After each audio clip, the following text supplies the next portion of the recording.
after the last GE, got this call, right? And then my PA said, PM on the line for you. That was PM Lee Hsien Loong at the time. I was like, oh no, what have I done now? And is there a way that you can say no to the Prime Minister when you ask? Sometimes. So my guest today had a high-flying career as a lawyer, becoming a senior counsel at the age of 39. But she gave it all up to join the government and is today the minister in the Prime Minister's office. But I think the most badass sounding title that she has is definitely Leader of the House. So thank you so much for joining us on Help Desk, Minister Indranee Rajah. Hi. What is it like having a title like that, Leader of the House? It's basically the parliamentary version of head prefect. Okay. Yeah, that's what we thought. We've got questions about that. We want to find out a bit more about that. And how long have you been Leader of the House for again? Since the last GE. So after 2020, after the last GE, got this call, right? And then my PA said, PM on the line for you. That was PM Lee Hsien Loong at the time. Yeah. I was like, oh no, what have I done now? So I picked up the phone. Then he said, Rani, I've got extra task for you. I said, yeah, sure, PM. What's that? He said, I'd like you to be Leader of the House. And I was like, you can see all these question marks on top of my head, right? I was like, okay, what does that mean? What do I do now? But so I said, yes. I mean, was there any other answer? Obviously, cannot say no, right? Yeah. So I said yes, and then went to find out a bit more about it. And it's kind of interesting. Can I tell you a bit about the history of Leader of the House? Yeah, please do. Because apparently, we have the Westminster model, right, of Parliament. So originally in the UK, the Prime Minister used to be in the House of Lords, not in the House of Commons. And so he needed a representative in the House of Commons, and that designated person was the leader of the House. So that person would liaise between the Prime Minister and the Commons. Then I think in later years that evolved when the Prime Minister was no longer a Lord and was a member of Commons, but he retained the title of Leader of the House, and then later on delegated it. So basically the primary function is to be the liaison between the government and the Parliament. Okay, interesting. And as you know, I mean, this is an advice show. We give advice to people. Yeah. So a bit of bonus advice. What should you say when your boss asks you to take up a new role? Some extracurricular stuff. What's advice to someone? Extracurricular or not extracurricular? Maybe you already have your job. You already have your job scope. Then he says, "Hey, can you take this? Can you take this extra thing on?" Okay. What should you say? I think a lot depends on what that extracurricular activity is. Okay. I mean, if it's something that can you help out today because I've got issue at home, that's fine. But and here's the lawyer speaking. Yeah. If your boss is asking you to do something illegal, wrong, improper, the answer has to be no. Yeah. There are many nice ways of saying no, but it would still have to be no if it's improper, illegal, immoral, and all the rest of it. Yeah. So you have a discretion because it's not within your role or your duty, and it's obviously being asked as an extra, and therefore you can say yes, you can say no. But how you say no is also important. And is there a way that you can say no to the Prime Minister when he asks you to do something? Sometimes. Because there have been occasions where I've been asked to do something, and then I felt that I wasn't maybe the best person to do it, either because skill sets wise or experience wise. So I would then just talk to PM and say, PM, you sure you want me to do this? Because I've got these are my reasons. Yeah. And sometimes he says, yeah, I agree with you. And sometimes he says, no, I think it's fine, you can do it. Okay. Yeah, I think people at home can take that into consideration when their boss asks them to do something that they might not want to do. What is the best advice that you've gotten over your career or over your life? Okay, so it depends. Do you think it could be a bit more specific? The reason why I say that is because career advice may be a bit different from general life advice, right? So bearing in mind what do you think people might want to know, do you think you could just scope that question a little bit more? What do you It's more for career or more for just life in general? I mean, I think sometimes what you do in your career also depends on how you view life. So maybe life. Life in general? Yeah, let's do life. Yeah. Okay. I think for me, the most important thing is to enjoy what you're doing. Okay. Because honestly speaking, whether it's your job or anything else, if you don't enjoy it, then every day you're going to wake up and it'll be like misery, right? Yeah. So you have to really like what you're doing. And liking it is one thing, but the next thing is trying to be good at it. Okay. So let me give you two varying examples, which are quite different. One is work. So when I first became a lawyer, you may study 4 years in law school, but nothing really prepares you for that first hearing. Because it's different, right? You just start out and you're up against opponents who are more experienced than you, more qualified than you. And so the very first hearing, you're bound to make mistakes, which obviously I did. Then came back very upset. Then sat down and thought about it, and it's like, okay, could I have done this better? Made a list of all the things which I thought I could do better. And the next time, I did a little bit better. Made mistakes again, went through the same list and ticked off more things which I had done all right. And then finally it's like, okay, I think I got this. And then when, let's say just life in general, like you have to do stuff. One of the things about being a public figure is that you have to go on videos like this. Then you have to wear makeup. Yeah. And for the best part of my life, I never wore makeup. Then now you suddenly find yourself in front of the camera and then you have to do makeup. And then when you start doing it, it's like you have to learn all this stuff, right? I mean, it used to be like really not convenient, but easier. You just had foundation and powder and then a smudge of eyeshadow and that was it. Now you've got to deal with concealer. You've got to deal with, a color corrector. Then you have to deal with highlighting powder. And then you have to deal with blushes. And then you have to deal with contouring. And but it's stuff you learn. So when I first started out, I was a bit of a rookie at it. And after a while, you're like slowly, okay, let's see how this goes. Yeah. How did you learn? Who taught you how to do makeup? Books, videos, looking at other people, asking for advice. You get your input from everywhere. Okay. So whether it's law, whether it's makeup, whether it's cooking, baking, anything, it's like you've got to be interested in it, want to find out more about it, and keep trying. Yeah, very nice, very nice. Alfie, do you have any makeup tips for Minister, for people at do home? tell. Setting spray. Really? It works wonders. Like my makeup is on the whole day. And Okay. I've never tried that. What do you do? Just so I have the base. Mhm. Okay, I'm quite intense about this, but I have my base, which is like my bronzer and my contour and like my concealer, and then I spray it one time, and then I put like foundation and the rest, and then I spray it again. okay. And it lasts throughout the day. I've been like out on shoots and like it's fine. I should be sponsored at this point. But, Okay, I gotta try. I have to admit I haven't tried bronzing, and I just hopeless at contouring, but we'll try. you look great. Okay, Yeah, so it's you fine. look puzzled, but never mind. No, This girl stuff we understand. No, I for one thing that all women are beautiful, with or without makeup. Okay, let's get to the first question before this turns into our makeup desk. But before we do our first question, if you are watching this and you need advice on anything, you can write to us at the link that is on your screen right now.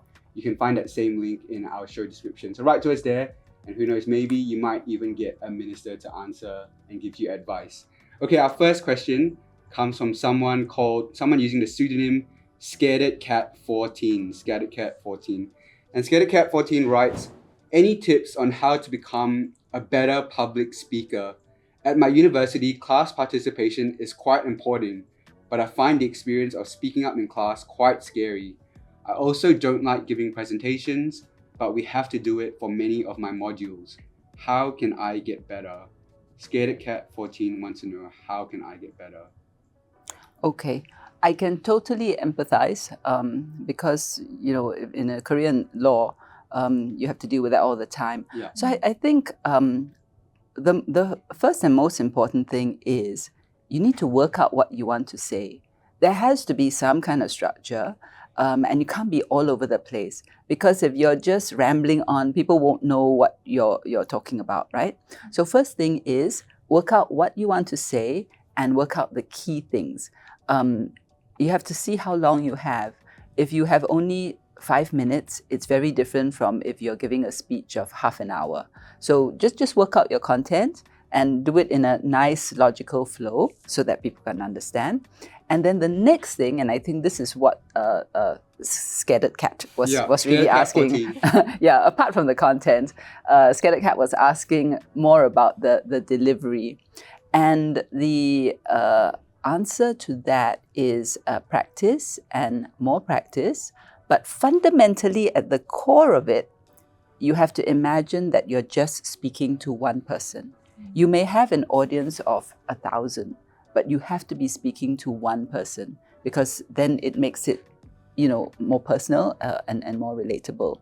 So my advice would be try doing it in a room first with yourself in front of a mirror. Some people like that. I don't do that myself, but I know it helps some people. But it just the practice of saying it out loud makes it easier when you get on a stage or in front of an audience, because you've done this before. Yeah.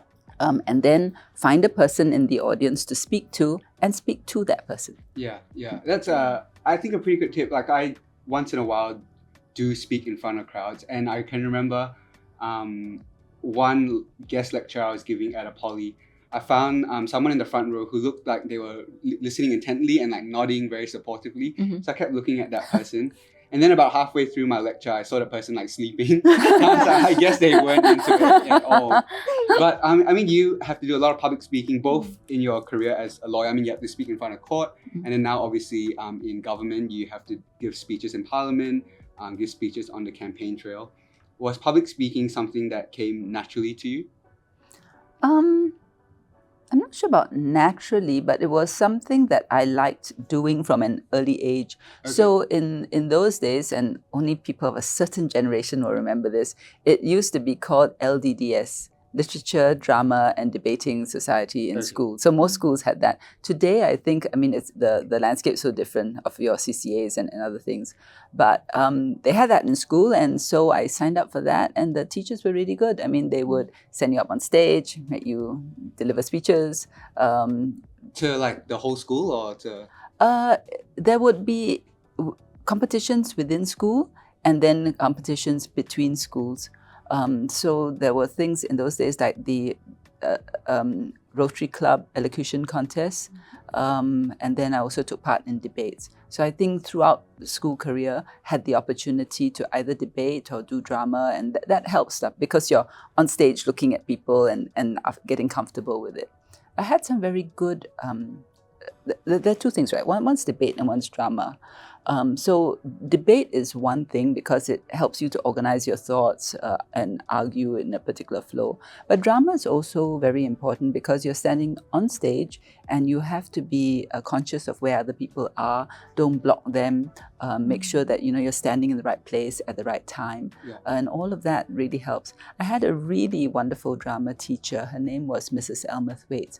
Unfortunately, she was one of those who perished in the SQ flight, that accident in was it Taiwan, where there was a fire. Yeah. So that was really, really very sad. But I must say that I owe her a great debt of gratitude because she taught me how to stand on stage, how to move, how to project voice, and how to be conscious of other people and not block them, and just be comfortable on stage. Yeah, wow. So you were like a drama kid when you were in school? No, not really. No? But we had fun. I'm convent girl, I have to say. Marymount Convent, and Marymount used to be quite well known, and still is, I think, for plays and drama. And so those were some of the best times of school life, because my classmates and I would, it wasn't just doing the drama itself, but the props as well. We had lots of fun painting the props and coming up with our own props and costumes and so on. So yeah, school life was great. Yeah. Did you guys ever participate in school plays or anything? No. No? Not good enough. I was forced to do one. Oh yeah? Yeah, no, but it was in secondary school. So I was in sports actually in secondary school. I did volleyball. Sports, we don't really usually do plays, but I think they wanted to do something for Teachers' Day. So they got all the sports like leaders to come up together and like write a script and like basically do a play for Teachers' Day. Yeah. And then we had like all sorts of props, like we had like basketball and like floorball, and like we were just like doing this whole play on stage. But because we were not like trained as performers, so my friend actually had to throw this basketball, but she actually threw it into the audience instead. So I guess most of the play was kind of boring because like we didn't really write it very well. So I guess what a job. So I guess that was the highlight of my play. Yeah. Unfortunately, Minister, I think you're sitting amongst like people who are more jocks than drama drama kids. Yeah. I did do a few school plays when I was younger, when I was still figuring out who I was, I suppose. Yeah. But I never got any fun roles. They always gave me like backstage roles. Were you the tree? You can on the grass. Okay, I've told this story on the podcast before, but there was one role I had to play. Well, I was mostly like backstage support, and I made like props and stuff like that. But the teacher in charge thought it'd be hilarious for me to jump out from under the stage, and say like 3 lines or like just a really short line about halfway through the play. But because it wasn't like a sophisticated setup, right? I had to hide under the stage for the whole first half of the play, just so I could come up, say that line, and then go back under the stage. And then I had to wait for an intermission before I could go back. What's the line? I can't remember what it was. I was like 13 or 14, but it wasn't a very significant line. And it was like just a comedic relief kind of thing. So it wasn't like a dramatic moment. It was just like, oh, laugh, and then I had to hide back under the stage again. No, but that's very important. Think of it, because in life, if you make the right interjection at the right time, it can just lighten up the whole situation or just change the dynamic, right? So good for you. That's exactly what I told myself as I was crying under the stage, wiping away the tears. What do you remember any of the plays that you were in? Anything fun, anything interesting, any cool roles?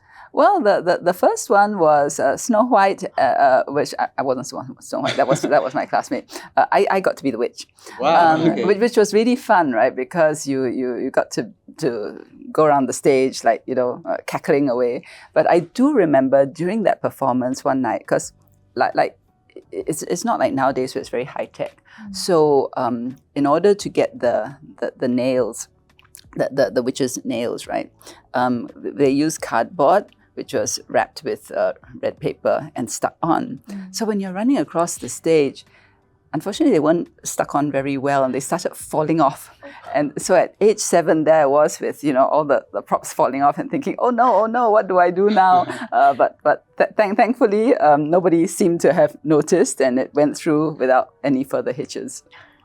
Nice. I mean, speaking about school, you said earlier that leader of the house is like class monitor. Did you have experience being class monitor when you were in school?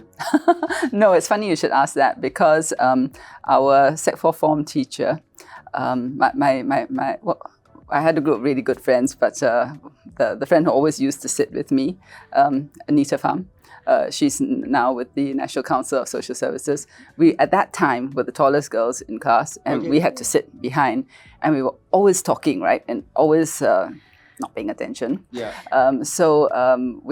definitely were not made prefects, and the teacher explained to us that, that was because we were the ones who kept the prefects in business. The prefects were always like, okay, stop talking, line up, do this, do that.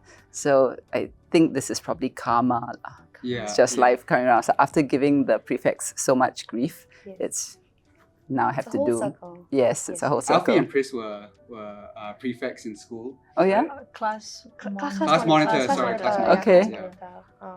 I was supposed to be a prefect, but I think I didn't hand up my Chinese homework one time, and it was a deal breaker for the teacher. And he was the teacher in charge for the prefects that year. So I was like, okay. Did you want to though? I wanted the book. Like all the prefects had the book, and then like if you make a mistake, like if you do something, and then they'll write like your details and like your offences, and then they'll hand it up to the discipline master. And I then wanted to you be a prefect wanted to too. be a prefect. In my school, like the prefects had a different coloured collar. So Oh. like it's like a green collar, and I Oh. was like, wow, that's pretty cool. So when So you go, it's a whole different shirt, I guess. it's a whole different uniform. Yeah. Because I was from St. Margaret's, so it's like polka dots, but then like the prefects had a green collar, and I was like, wow, that's cool. But then like I realized after I didn't become a prefect, I just became a rebel. Like Okay. yeah, so it's like making life harder for those that Keeping them in business. Yeah, keeping them in business. Yeah. Yeah. Yeah, the teachers never saw me as prefect material or monitor material. I think it's the tattoos. No, I'd same problem when I went to Pre-U after that because I went to RI, right? And I was Yeah. always getting scolded by the prefects for running along the corridors. So yeah. Just So what's run it like faster. now? Sorry, what? Just what run fast. Yeah. Escape, yeah. So what's it like now that you are the class monitor of Parliament House? Well, I mean, it's a role you have to take seriously because if you think about it, Parliament is where we discuss the laws, where we make the policies. It's where the eyes of the nation are on you, and not just Singaporeans. Other countries also watch our Parliament. So I guess in terms of leader of the house, you want to make sure that the tone is right, that people have the right approach, demeanor, and basically uphold, the gravitas of our Parliament. Yeah, and I guess maybe there's some confusion. I mean, we're not exactly sure what Yeah. leader of the house does. Okay.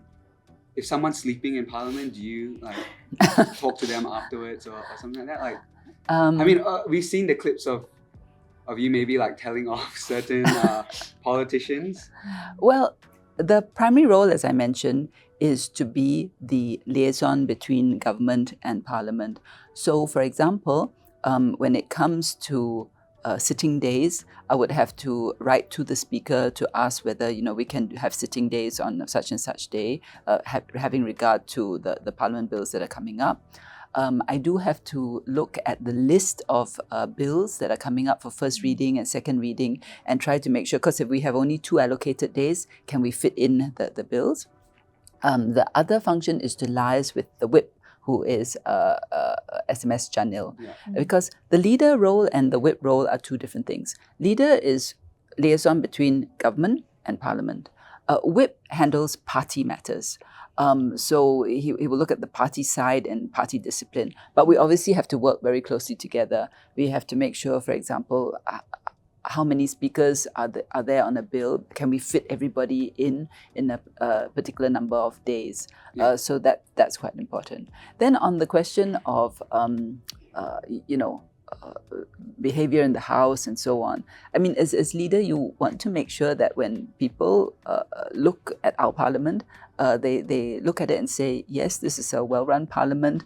There's gravitas in this Parliament. The politicians make sense. Their demeanor, the conduct is proper, and also because as parliamentarians, we have privileges. That's under the Parliamentary Privileges and Immunities Act. And when you're given a privilege, you must also exercise it responsibly. And part of that role is the Speaker obviously oversees the whole of Parliament and what happens there. But as leader, I have a role as well. So if, let's say, anybody is misrepresenting what's happened in Parliament or something's not quite right, then I should point it out and say, maybe not such a good idea to do this. Yeah.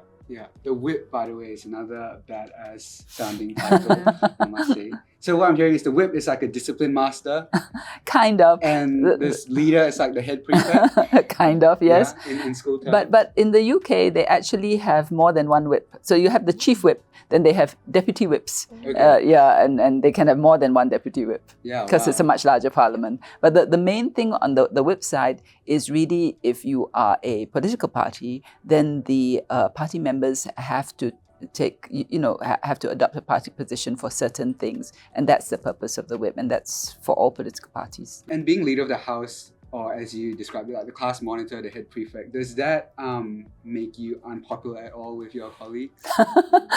Well, I have no idea what they think or feel about that. But so far it's been fine. Whenever I've asked something, everybody has been very cooperative. Okay. No one, like you haven't found that after you became leader of the house that you get asked out to drinks less by your fellow parliamentarians? Didn't get asked out to drinks to Oh, no begin with, worries. so it's all right. Don't drink. So Yeah, no worries. I mean, after this, we can go get some bubble tea from Misha. Sorry. I'm trying to get a Misha sponsorship for Help Desk. The delicious icy treats of Misha since 1997. no, we generally hang out in the members' room, which is when we have our breaks, right? And you know, sometimes in Parliament we've mentioned some of these breaks where somebody says that they've bought curry puffs or certain things, and then when SM Lee at that time, PM Lee had his last sitting as PM, we had the cake for him. So that's the time when we hang out together. Yeah, and when like a parliamentarian does something that is a little bit, I mean, let's say not in line with behavior, do they have to buy a gift for everyone to make it up to them? No. They'll just probably get a message more like, dude, really? You know, can you just... Pick it up next time. That's right. Okay, let's head back to Scared Cat's question. I mean, this person is clearly facing a massive challenge at school, especially if it's a big part of their grade. What are some of the big challenges that you faced in your career, both in politics and as a lawyer, and how did you overcome these challenges? I think the big challenges at work, one of the first ones would be how do you balance your work and family life or your own personal life. And as a lawyer, that honestly is quite difficult. I was doing disputes, so litigation, arbitration, and that tends to consume your life. So before I entered government, I would be in the office on quite a regular basis, up to 3 a.m., 4 a.m. In the morning, just preparing for trial the next day. So the work can consume you if you don't make a conscious effort to take control and to say that, all right, I have to work really hard, but that I need timeouts as well. And the timeouts are very important because if you don't take time out to recharge, to balance, you're going to burn out. That's where you get, the issues of mental health, and just it affects you. So I would say it's the common sense, simple things which people tend to forget, but you really have to try to make it happen. One is enough sleep. And there will be times when you just don't have enough. You just have about 3-4 hours, right? Yeah. But please try and make sure that at the end of that week or the end of the project, you catch up on some of that. And as far as possible, try and get regular sleep. Yeah. What's enough sleep for a high-functioning individual like yourself? I think each individual varies, but for myself, I think 6.5 hours is fine. Wow. Yeah. You Anything. feel fresh after 6.5 hours of sleep? I feel okay lah. I mean, can get on to the next one. Anything more than 8 is too much also because you wake up all sort of foggy, and can't really, you're still sleepy. So I think anything between 6 or 7 is fine for me. Then the other thing is eating regular meals, because you need to get your body into a rhythm. So if you're eating irregularly all the time, I think that's not very good. Regular doesn't, I mean, some people practice intermittent fasting, right? Especially when you get older, you don't need as much. So it could be 3 meals a day when you're younger. Some people it's 4 or 5 or 6, whatever. But, the thing is, keep it regular. So that your body has a schedule to follow. And then exercise. Exercise is really important, especially for those who are studying very hard or if you're working very hard, because you do need an outlet. You just need to get your body going. So I would say that making exercise part and parcel of your routine is really critical to well-being. Yeah. I mean, these are like all really good tips for studying in general because it can be a pretty intense period of time in university. Yeah. Did you guys, was class participation a thing when you were at NUS studying law? When you say class participation, meaning? Like during the lecture or during the tutorial, you have to like raise your hand and give your opinion on some issue or something along those lines. Oh, yes. I still remember one of our law lecturers who had this habit of just calling on you, Oh, and it wouldn't matter whether you sat in front or behind. yeah. But the really good thing was that I think she confused me with another one of my classmates. So my other classmate kept getting called whenever she said Miss Rajah, and I was like, oh, okay, great. not Like she me." would look at the other classmates. Yes, that's right. And you never bothered to correct I her. didn't think it was necessary. So do you get called or does she get called? Occasionally I would get called, but I think she got called more often than myself, which is not necessarily a bad thing. Do you guys ever have to deal with class part? Oh yeah, because I was from poly, and class participation is a big thing. Yeah, it's a big part of our grade, and I think there's been a lot of talk about the different types of class participants. Like there are people who super ons about answering the questions or Yeah. always trying to take the questions. Yeah, and then I guess they're looked down upon because it's a bit okay. You're too keen. Yeah, it's Yeah, university nowadays is different because you also have online classes and so on. But must remember that when I was in uni, which was back in '82, that's when I started. You're not going to remember this because I don't think you were born then. But there was a very, very popular TV series known as The Paper Chase. Okay. And it was about law students. So when I went in, everybody wanted to be like the paper chase, right? And you'd have this lecturer who was always very, very tough on other students and so on. So it felt a little bit like that because you were constantly being bombarded with tough questions, and there'll always be some who always have their hand up and always study, right? And the rest of us are like, no, okay, just quickly try and find the answer now because you didn't prepare in advance. So I guess, I don't know, is it still like that for students? Yeah, I mean, you get like Chris said, you get a mix. You get people who are really keen to participate. You get people who, I mean, it sounds like similar to yourself, don't really want to get called on. Yeah. But now that, some, like the uni that I went to SMU, it can sometimes be up to 20% of your grade for that class Right. is based on your participation in the Yeah, class. that wasn't the case in my time. So it was really almost all dependent on the final exams. Yeah, I'm curious to hear your perspective because you went to school in Australia. Yeah. I went to uni in Australia. What was there class participation there? There was, so it also counted in our grades. Okay. But if you calculate it, you need the teacher only had to write down your name a couple of times. So I usually just hit that limit and then stop. Oh, okay. Yeah. But actually back in school, I have a tip for go on. people who don't want to be caught on. You just stare at your teacher. You intimidate them. Yeah, you just look at them and then they'll be, oh, she probably knows the answer. Or nah, I'm gonna pick someone whose head is down. Yeah. Yeah. And it works 70% of the time. Sometimes sometimes I get caught and I really don't know the answer. So the key thing is don't look like you don't want to be called on because then for sure the teacher will call on you, is it? Yeah, I got it. And then when the rest of them their head is down and they get called. I had a teacher, not in university but in school, and when he would call people, he would ask a question, and then he would say, okay, you answer it, and then he would be like, you looked up at the wrong time. As a joke. He was quite a funny guy. And so once he did that a few times, everyone got everyone caught onto it and then would look down, and then he would be something like, oh, you twitched at the wrong time. Oh my God. It was quite funny. It's quite fun because then everyone's trying to be as still as possible. Yeah, I mean, I've said this on the podcast before once again, but I think the best advice for me when I was in uni, and honestly I hated during class participation, is sit in the front row.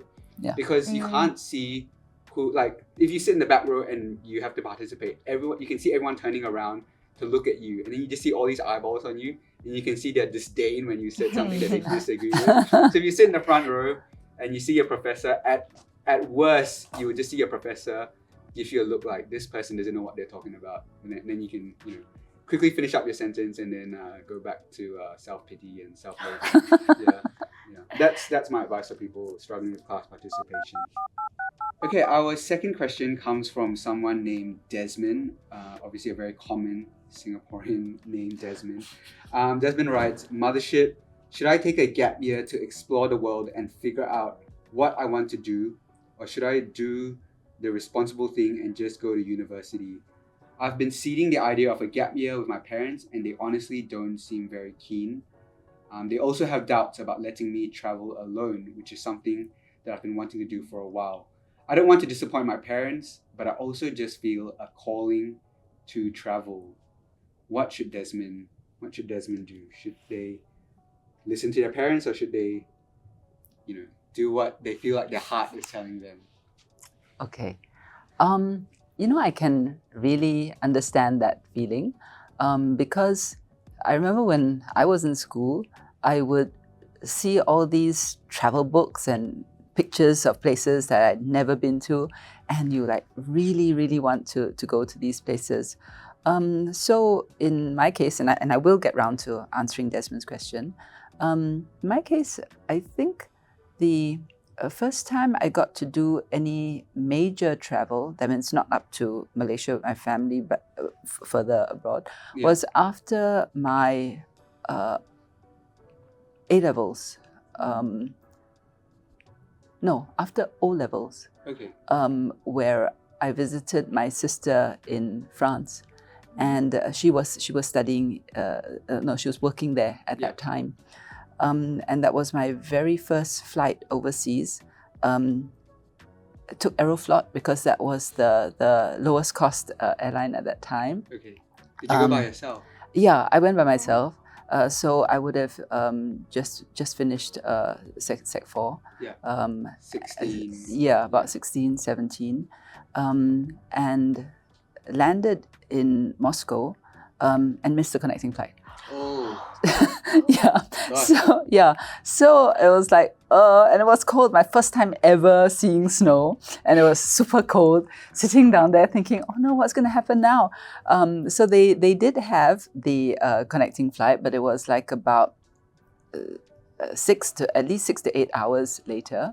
Yeah. And then by the time I arrived in Paris, where my sister was, because there hadn't been much information on when the connecting flight would come in, she wasn't there because she wasn't told when the connecting flight would be. Then I was in Paris in Charles de Gaulle airport, like all by myself, wondering, oh no, what's going to happen now? And there was a really kind French family who saw this like poor teenage girl, couldn't speak French, didn't know what to do. And they said, why don't you come home with us for the night? Oh, wow. And it was a family that were really, really sweet. So they brought me home and I spent the night there. And then the next day, because they left the contact details with the airline. So when my sister turned up at the airport, then she came along and collected me the next morning. Yeah. So that was my first big adventure overseas by myself.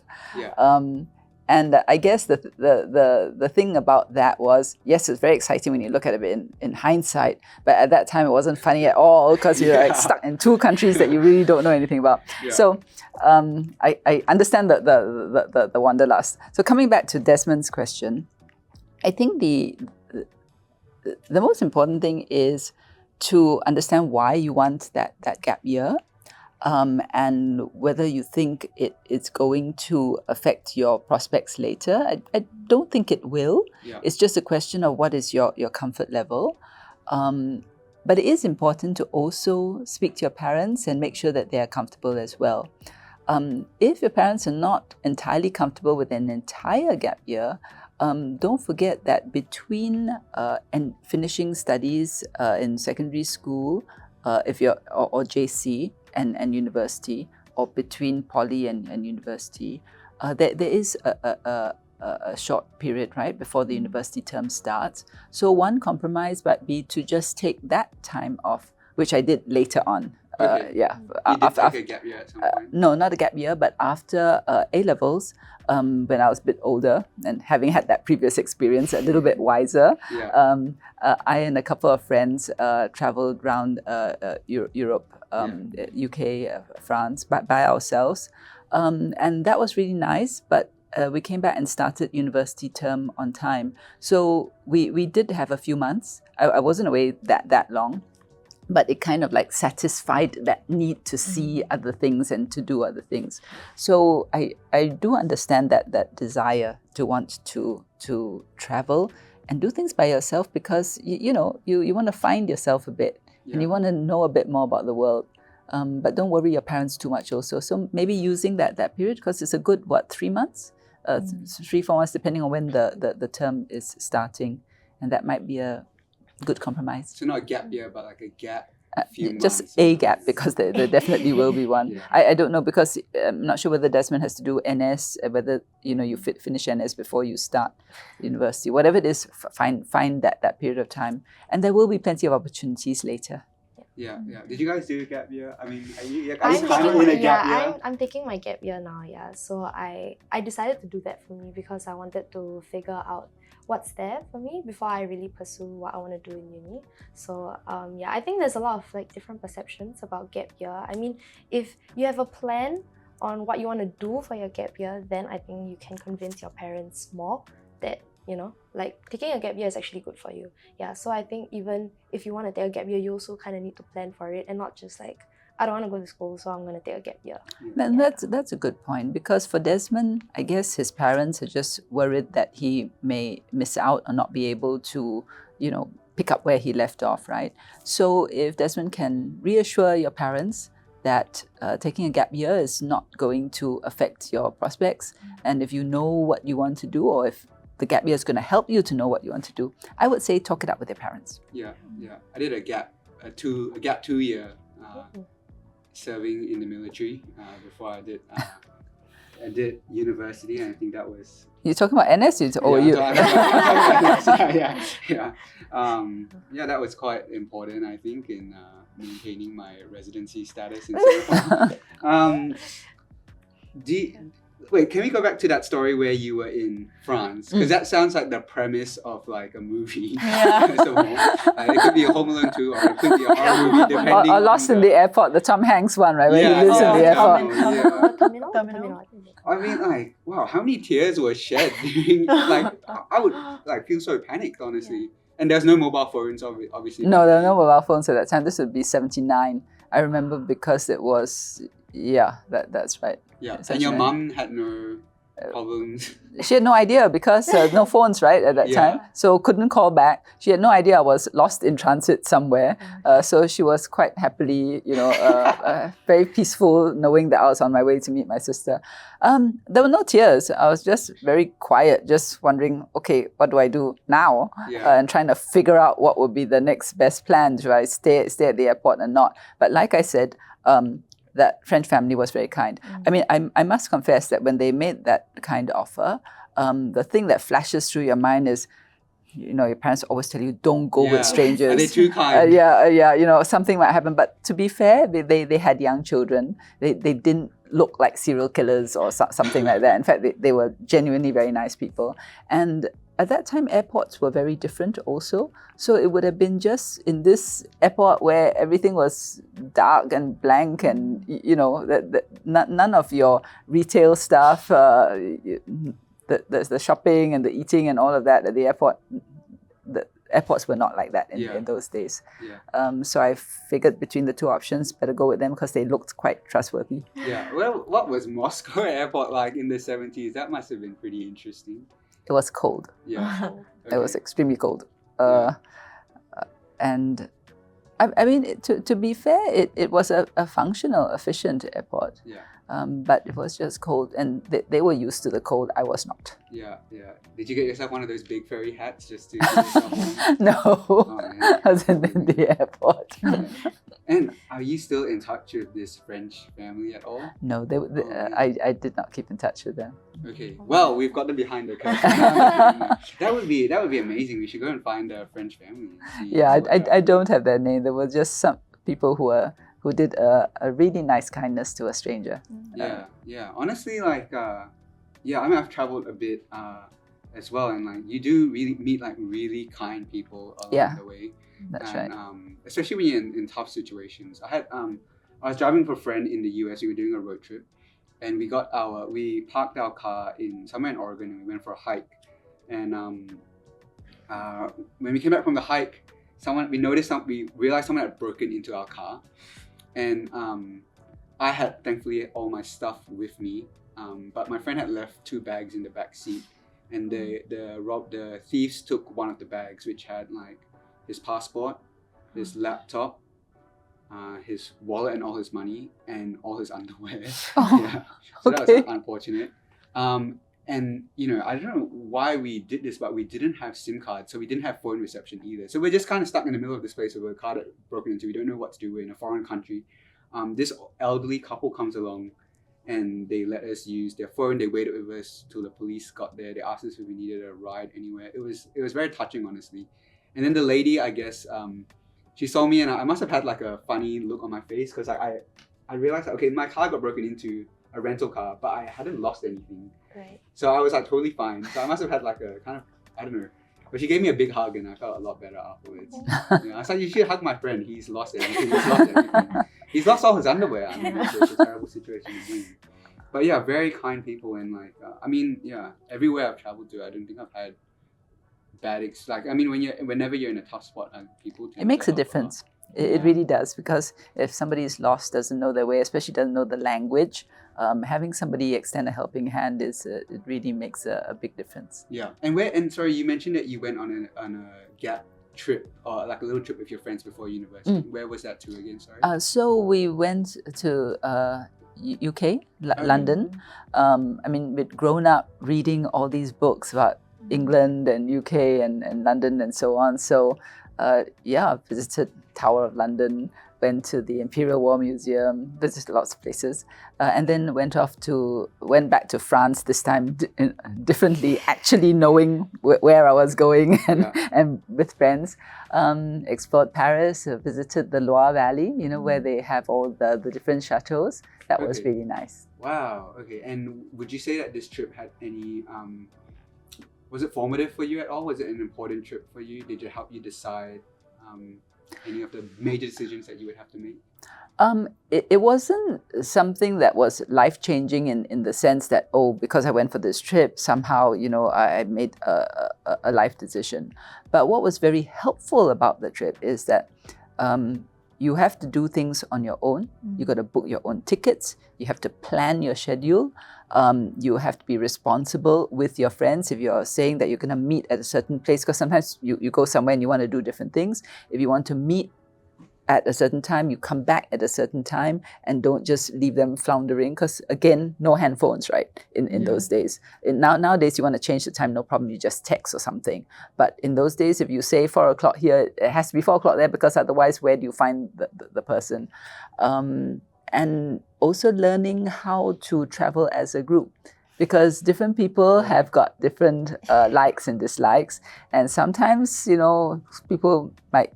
somebody might wake up not in a good mood, not happy about something. You've got to make those little negotiations and compromises. So it was a good learning experience in that sense. Yeah. Are you still friends with this group? Yes. Okay. It wasn't the end of your friendship. No, it wasn't. That guy that I was with when the car got broken into. I hardly knew him honestly before we went on the road trip, and then I realized Sean, if you're watching, you're a great guy. But he got pretty short with me towards the tail end of that trip. Yeah. I think the important thing about travel is the sense of discovery. Singapore is a small country, and we know each other, know our culture, etc. But there is a huge world out there where people think differently, do things differently. Nowadays, we have a lot more of the world come to us. A lot of, you get food from elsewhere, fruits from elsewhere. At that time, back in 79, that was less the case. And even today, there are many things which are not available here and which you see outside. So that whole experience of just experiencing life, people, language, seeing things, that broadens your horizons. And I think that's one of the most important things of being able to travel. Yeah.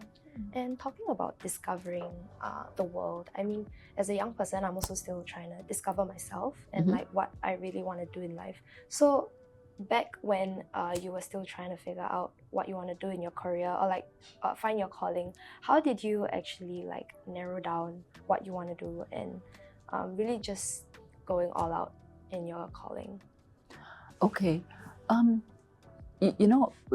Whilst there's a big wide world out there and there's lots of stuff, you must also always have a sense of who you are, or where you are, your identity. It will not be fully formed, especially when you're in school or in the early days when you start out, but you must have something to anchor you. And the thing which always anchored me was family.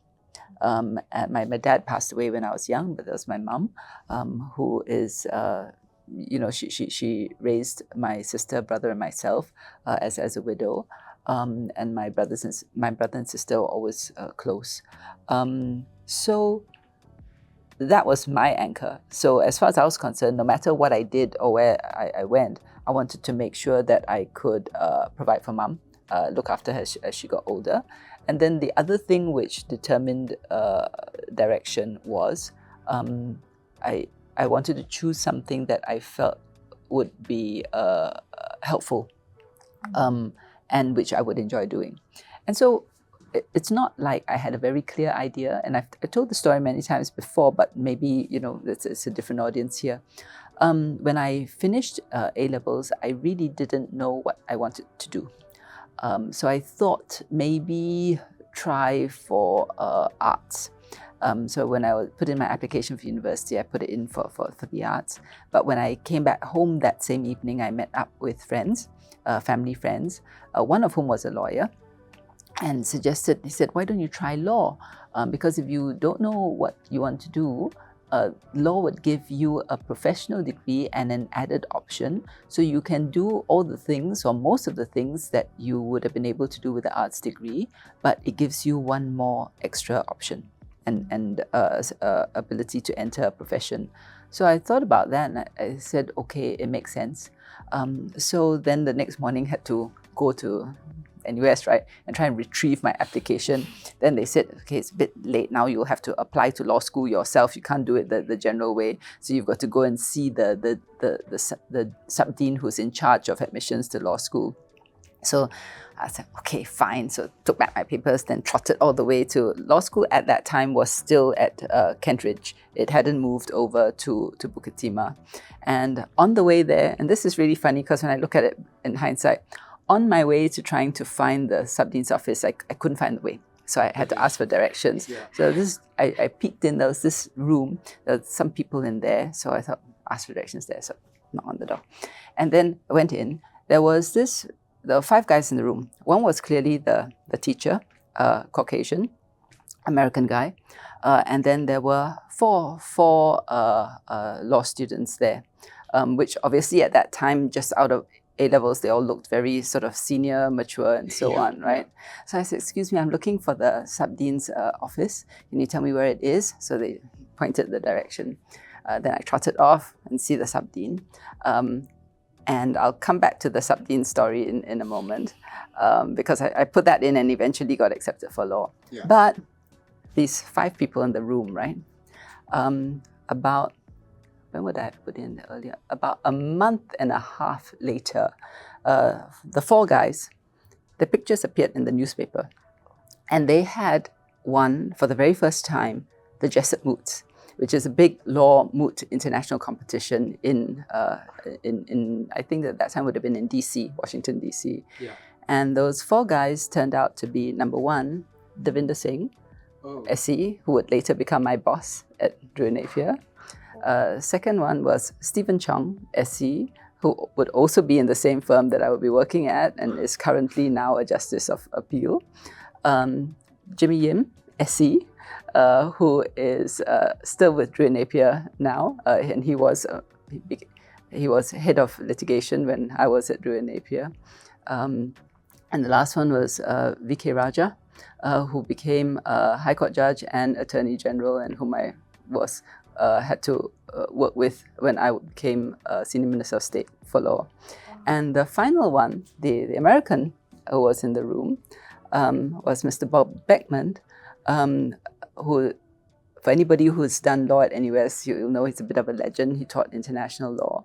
But the interesting thing is that many, many years later, I got to hand him his citizenship papers as the MP. Oh. Yes, I was looking at the line because when as an MP you're handing out the citizenship, right? So I was looking at the queue form and I was like, hang on a minute, that guy looks really familiar.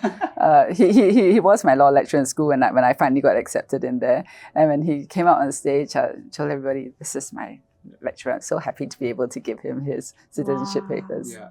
If he didn't give you a good grade, then you would have torn up the citizenship. Well, think of it this way, if he hadn't directed me in the right direction to the True. sub-dean's Right. office True. all those years ago, I might not have actually made Yes. it to put my application for law. Yeah. So it's funny how things turn out. You never know. Mm. Sometimes that this, life takes a funny, strange turn. Yes. Yeah, yeah. Yeah. Do those 5 people still remember that incident? I don't think they do, because to them it's just some strange girl popping in asking Yeah, for yeah. directions. But I remember it obviously because of who they turned out to be and where I ended up having to work with, either for or with them at various situations. Yeah. Oh. Yeah. So, Minister, you mentioned a bit about your family before that, and that your father passed away when you were younger. I think I read on your Instagram that he passed away when you were 5. Mm-hmm. Yeah. And what was that like growing up for you? Growing up with just your mum and your siblings.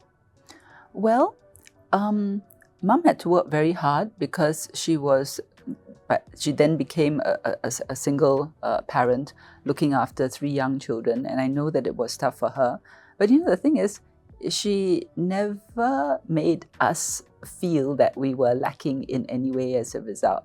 And she tried her very best to make sure that we got what we needed.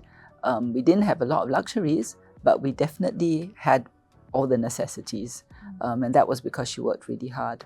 Not having dad at a young age just simply meant that I wanted to make sure that I would do well, both for Mum as well as for myself.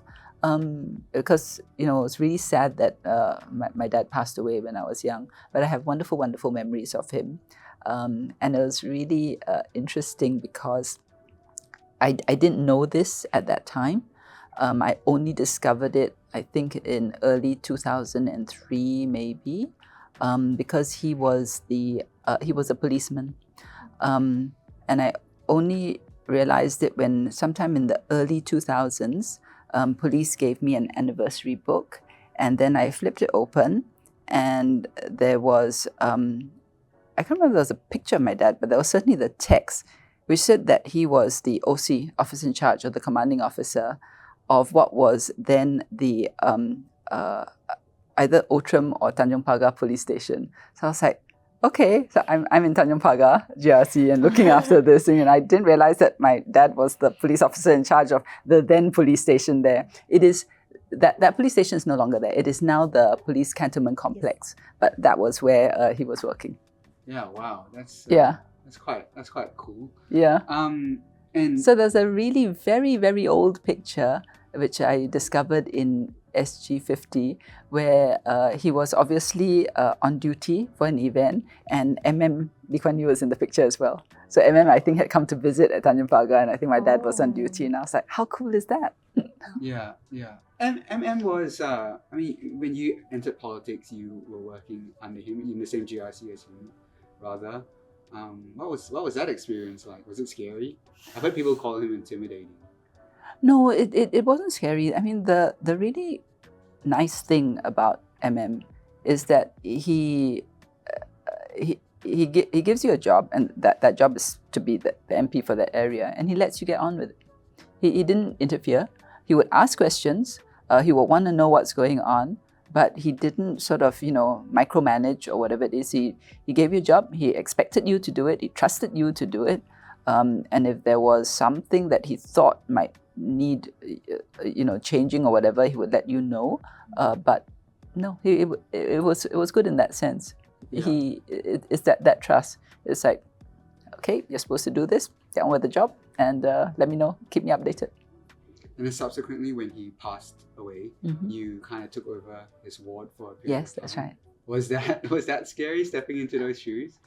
It wasn't scary, but I was very conscious of that responsibility because you're looking after a ward which has a lot of history. It is the ward which really set us on our trajectory to becoming the Singapore that we are today.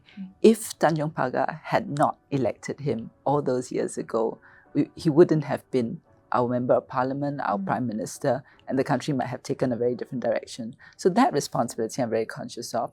I'm also very conscious of the fact that in the area, there are many of the electorate who in the early days supported him, supported the government, and who are today much older. And you must make sure that you look after them because they are part of the pioneer generation that really helped build our nation to what it is today. Yeah, wow, nice. Okay, going back to the question from Desmond, and I haven't told Chris and LP this, I'm putting them a bit on the spot, right? But I think it would be fun because Desmond obviously has to convince his parents that they want to go on this thing.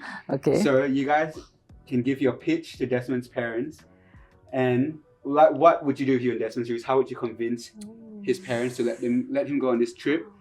And then Minister, I mean, you are a senior counsel, right? And also you have to make lots of arguments for different policies in Parliament, so you can appraise their case, their arguments to the parents. Okay. Who has a more successful one? Gosh. I'm looking at you. I You looked at me at the wrong timing. So She maybe twitched. you can go first.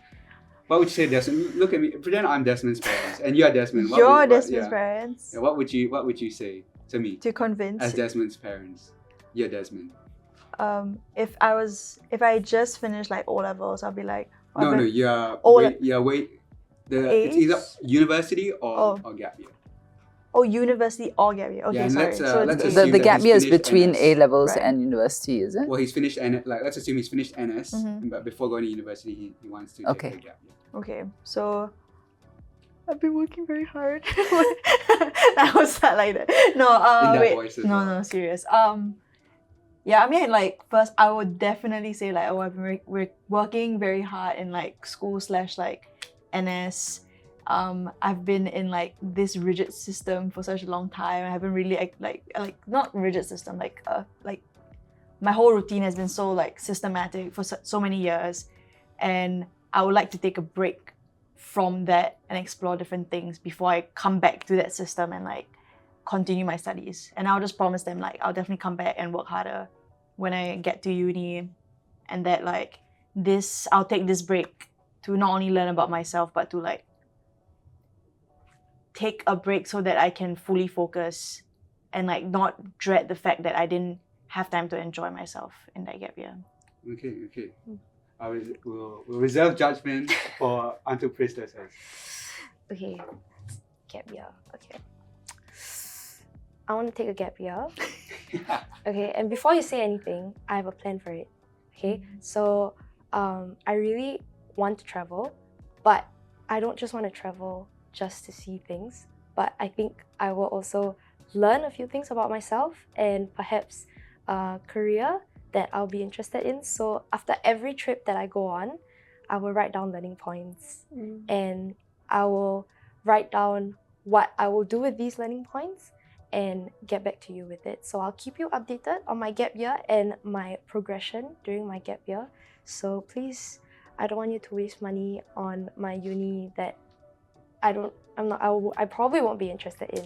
So perhaps use that money to help me with my travels and maybe a brighter future as well. And a happier kid. Yeah.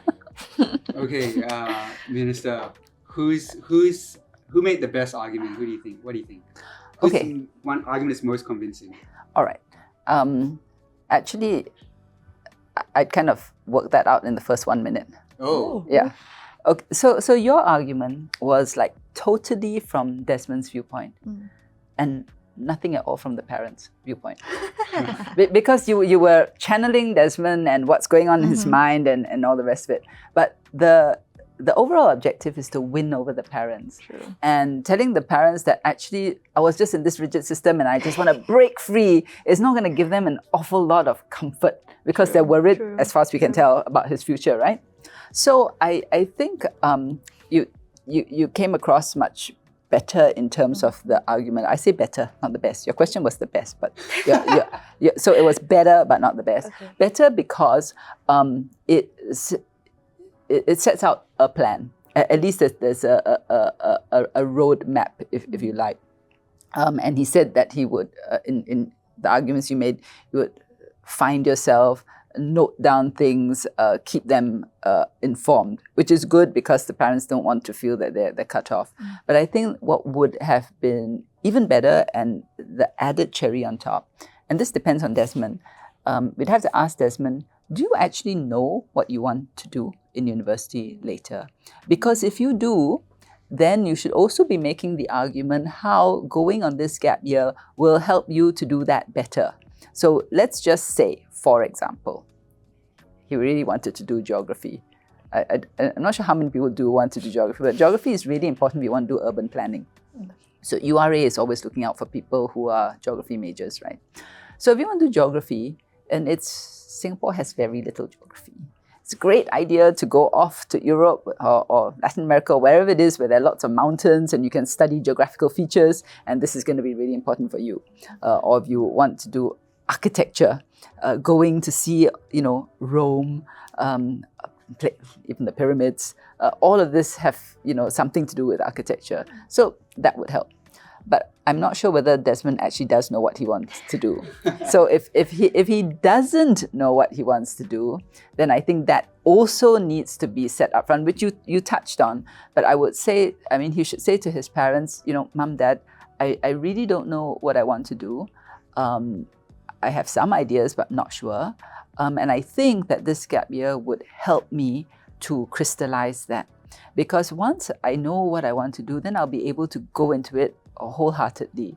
But I don't at the moment. And I need this to find out so that I can chart a better career path going ahead, which I think would be a bit more reassuring to the parents rather than just, I want to break free. That's why my parents never let me do anything. You've got to see it from the parents' lens, right? And what are they worried about? They're worried that Desmond will not be able to or might lose out career-wise, etc. So that's the key thing, to reassure them that he won't, and that whatever he's doing will actually set him on that right path. Okay, now we've come to our fast advice segment, and the way this works, Minister, is that I have a pretty short question here, and then we're looking for, I guess, kind of one-line advice for it. And this question is from someone using the pseudonym I Want to Be a Doctor, right? I Want to Be a Doctor asks how to be disciplined to study because I keep getting very distracted when there's a lot of stress. How to be disciplined to study? What is your one-line advice to I Want to Be a Doctor? Stay focused. Stay focused. Any advice? Were you good at studying? No, honestly, I wasn't. But So what not to do then? What not to do? Be distracted. Honestly, very useful advice. Come on, Alfie, can. What to do? Yeah. Don't doubt yourself. Don't doubt yourself. Okay. I would say turn off all your devices. Turn off all your devices before you start studying. Okay, let's move on to the last question that we have for today. This one is from someone named JL. And I think some of the stuff that you mentioned earlier would be very useful for JL's question. JL writes, my boss is reluctant to implement a new project that I believe could really improve our workflow. A lot of my peers agree that this change could really help make our lives easier and are supportive, but maybe are afraid to speak up about it. How can I present my ideas in a way that might change my boss's mind? JL wants to know, how can they present their ideas in a way that might change their boss's mind? We've spoken a bit about like putting together a convincing case. Have you ever had to convince your boss to do something that they were not initially supportive of? Yeah, many times. and what's the way to do that? Because I guess that dynamic is a little bit different than parents, right? Yeah. Like parents are, hopefully supportive and loving and they want the best for you. A boss, sometimes wants the best for you, but often they also want the best for the company, and what they think is the best for the company. So is there what would you do differently if you're making a case to someone in that position? Actually, it's not different. The general principle is the same. It is, what is the concern of the person that you're trying to persuade? In Desmond's case, it was the parents. They were concerned about his future prospects. What is the concern of the boss? The employer's concern will be the viability of the business, usually the profitability of it, the market share, growth. These are the usual concerns. I mean, some may also be concerned with talent recruitment and so on. So I'm not sure in this case what the specific proposal is for, but the advice would be the same, which is ask yourself, what are your boss's priorities? Okay, so let's assume it is bottom line and the boss wants to increase profit, revenue, or whatever it is. Does your proposal address that, or will it contribute towards that? And it seems that it might, because he says that in the question it says that it will be helpful to the company, right? Yeah, he believes it to be helpful. He believes it to be helpful, but he also said that others are supportive, which means, and that's a very important point, because it's not just him having this bee in his bonnet. Others think so too, and that is a powerful point. So I would suggest, what was the name of the person who put this? JL. So I would suggest that JL actually note down all the benefits of this proposal. How will this proposal help the company? And then list out all the various people who support this proposal, and then ask for time to speak to the boss. And I don't know whether this is one of those companies where the boss is very far up a few levels, so you can't get direct access, or whether you need to go through, intermediate levels. But whatever it is, work out the pathway and try to get in front of the boss with the proposal and to explain what the benefit is to the company and why it would be helpful. I think that's the key thing. Because if the boss can be persuaded that this is actually better for the company, not so much better for you. I mean, there are many things that would be better for you, but not necessarily for the company. And most bosses, I think, if they feel that it's going to be better for the company overall and also good for the employees, they'll go for it. So that would be how to pitch it. I actually have a question about that, because I mean, according to JL, I think he's more of a lower kind of position than as compared to his boss. So do you have any tips on people who actually want to persuade someone of a higher hierarchy level than them? Because I mean, I think it's a bit intimidating, like if you want to speak upon something, but the person that you're trying to convince is someone way higher than you. So how do you build that confidence for yourself and push yourself to do it? Yeah, no, that's a good question, because a lot depends on the boss, right? Because certain bosses are very open to ideas at all levels.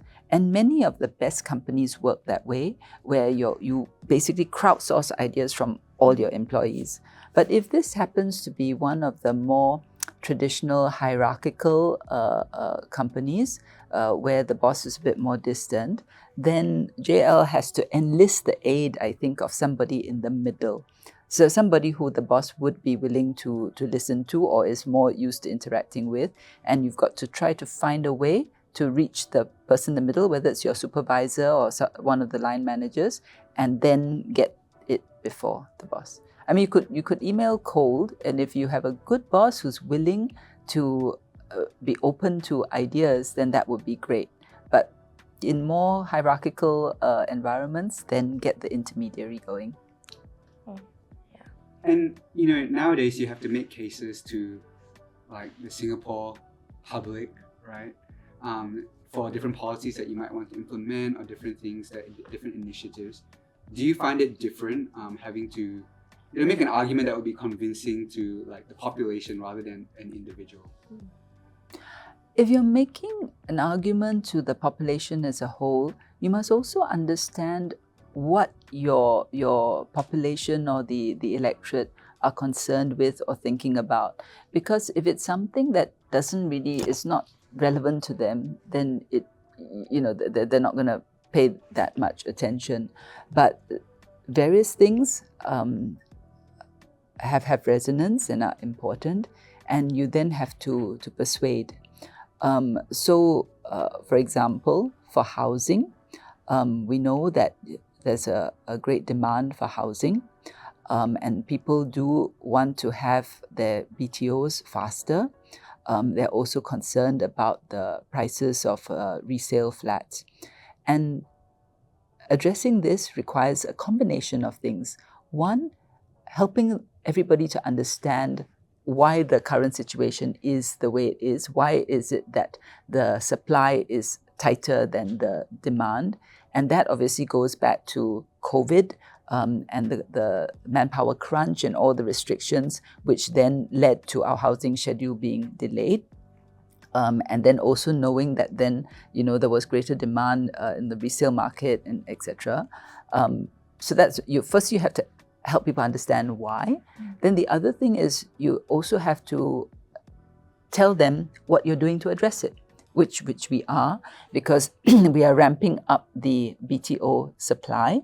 We've caught up largely with the construction schedule, and we are on track to complete 100,000 flats between 2021 to 2025. So that's the assurance that they have there.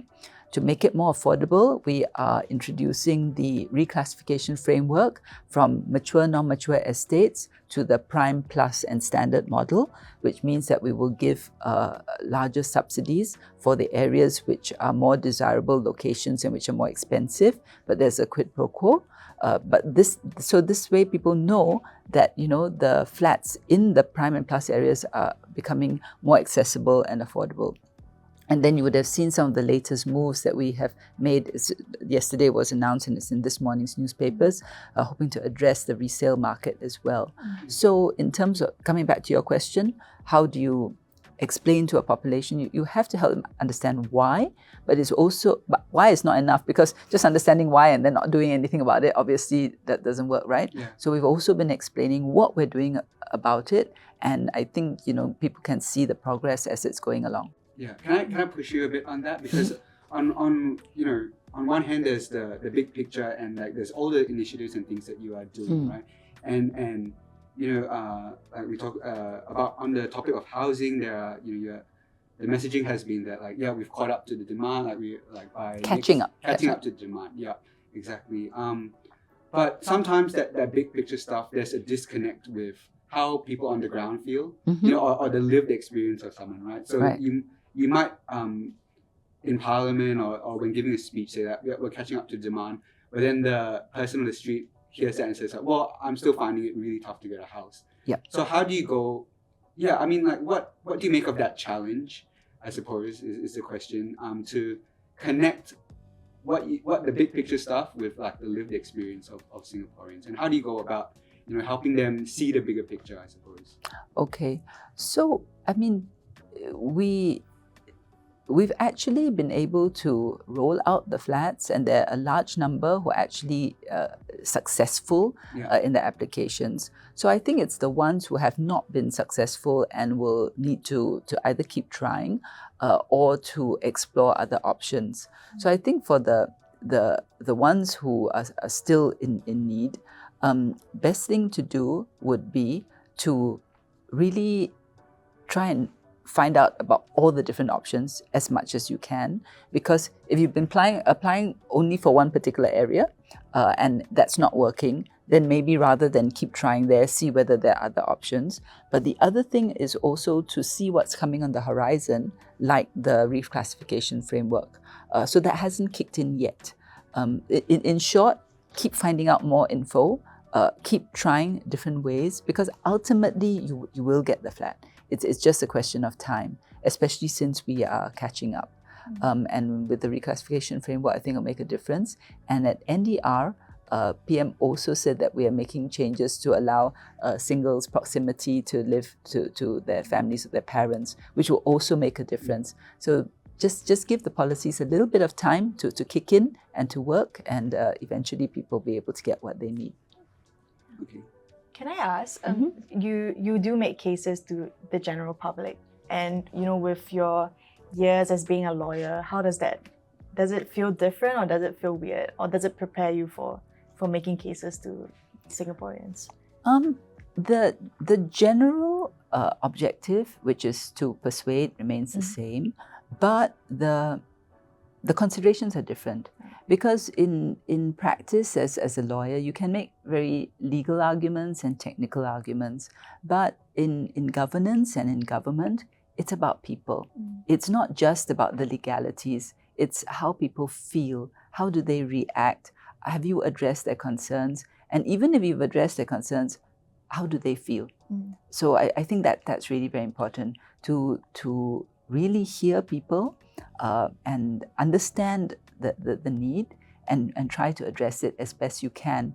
It may not be possible to address everything, but you have to try your very best. Right. So if you take the recent announcement on shared parental leave, for example, which came about because we were listening to the young parents who were telling us that they needed to have more time with their newborns. And in an ideal world, it would have been great for us to just implement the 10 weeks straight away. But we also had to listen to the employers who were telling us that they need some time to adjust. Right. And they asked, can we implement it in phases instead? So the answer to that was yes. And also it's government paid, because otherwise it's a very tough burden on the employers if they had to pay whilst the employees are away on leave. So that kind of adjustment and compromise has to be made as well. Yeah, and like, I mean, you do speak to parents about these kind of issues that they face. Is there a way for you to not balance between, you know, taking it personally, like not personally, but like feeling for them and like putting the policy in place? Like, how do you balance that out?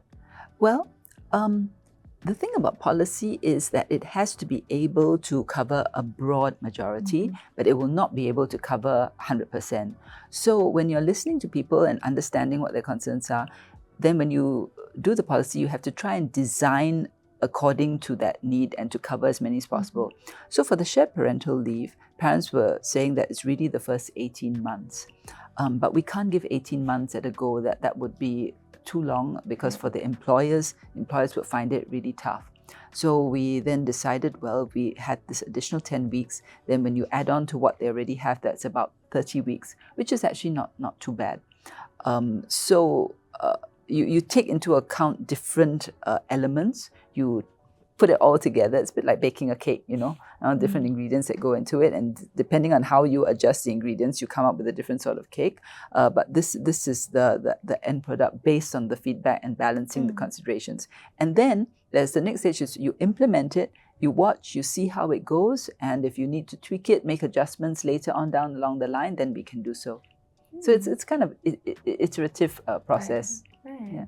Yeah. Speaking of that, you know, your former career as a lawyer, now in government, how did you make that decision to, you know, you had like such a successful career in the legal field. How did you make that decision to leave that and to do government full time? Well, I think that former PM Lee asked in 2011 whether I could join government, and That's another phone call that you were scared yeah, to that was another phone call. Yeah, all these phone calls, you know, I was like, who's there on down the line?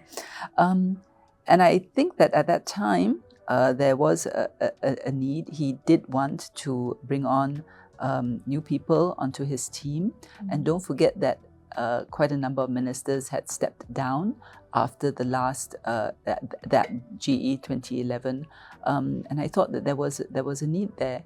And I did want to give support. And also, don't forget, I've been many years already in practice. I could have kept on with that, but you're not learning completely new things. You would be learning new things in an area that you already know. But governance, and policy was still relatively new, because as a backbencher, you can give input and so on, but you're not really at the forefront of actually formulating it.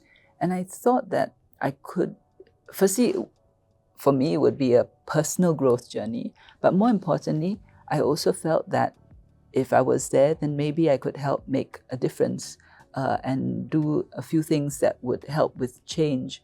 And I'm very, very grateful to have had the opportunity to do that, because when I came in, one of the first things that then PM Lee assigned to me together with DPM Hing was the work on Aspire, which we did with the polytechnics and the ITEs, which eventually found its way into Skills Future.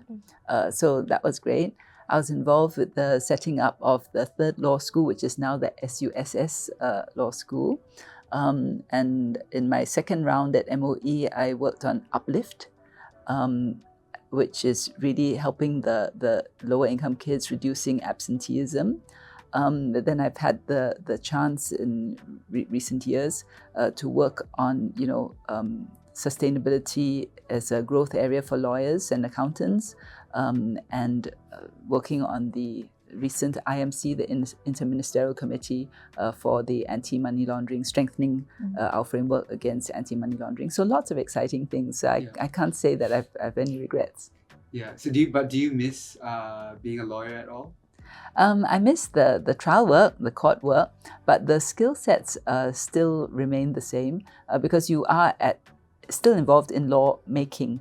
It's just a different part of it. Here's more upstream. As a lawyer, you're actually practicing it and you're implementing it, right, or enforcing it. Here, you're at the different side of the pipeline where you're actually formulating and making the law. And having been in practice and applying it does give you useful insights when you're actually helping to formulate it. Yeah, you know what I feel like I would miss if I was in your shoes is, as a lawyer, you go to court, you argue your case before a judge, right? Yeah. And at the end of the day, the judge says, this party is correct, this party is wrong, or guilty, not guilty, whatever.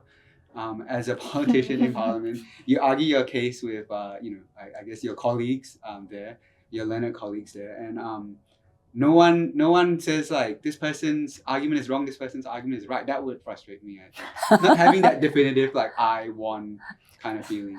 Okay, but even in court, you don't win everything all of the time. So sometimes you get half of what you asked for, and sometimes you may not get the rest of it. So that's life. Yeah.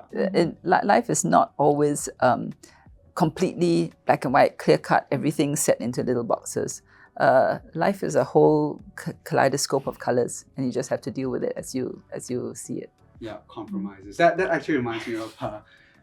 Did you hear this yesterday when we were talking to Toby? Not yesterday, it was a few days ago. Yeah. Yeah, he reminded me of a wedding of a former colleague that we went to, right? And when he was giving that speech, our former colleague, he said something like, I didn't want to give this presentation, but my wife wanted us to do a presentation. So we discussed it and we decided to compromise. So I'm giving the presentation. Yeah, I thought that was pretty funny. Sounds like a good compromise. Actually, can I ask a question that maybe very few people have an experience in? How's it like getting a call from a then PM? Like, because you guys weren't working together yet, not colleagues yet. Like, No, but I was a backbencher, so I Right. mean, obviously MP in the same party, so he Right. would have known me quite well. Did you have his number saved on your phone? I wanted No. to ask that. So it was like a Yeah. private number? Landline, Oh. call office. So how do you feel when you pick up a call and it's him? Is it a bit more intimidating than any other call you would get? I mean, it's not intimidating simply Okay. because all our PMs actually have been really very nice and very collegiate. But you always pick up the call wondering, what's up? What's up? Does this mean, Mas Chokang? Is there something that's in the pipeline that I need to do? Okay. Yeah. Yeah, every time my boss texts me and say like, we need to talk. Yes, Okay, that's right. scared. And by my boss, I mean like my girlfriend. I know that I'm in trouble. Yeah.